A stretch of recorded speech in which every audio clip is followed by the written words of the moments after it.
আমার কাছে অনেকেই এসএমএস করেছিল ফেসবুকে এই জায়গাটার ভিডিও দেওয়ার পরে যে এখানে কিভাবে যাব, কিভাবে যাওয়া যায়, কোথায় এর অবস্থান।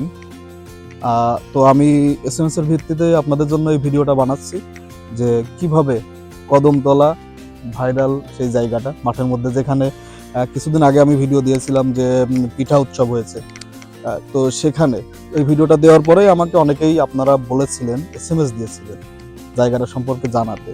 তো এটা শৈলকুপা উপজেলা বারুইপাড়া গ্রামে ক্যানাল আছে, ক্যানালের পাশে একটা জায়গা, এবং মাঠের মধ্যে রাস্তাটা নতুন হয়েছে, যাই ওখানে থামছে। জায়গাটার নাম কদমতলা। তো ঠিক আছে, চলেন আপনাদের ওখানে নিয়ে যাই আজকে।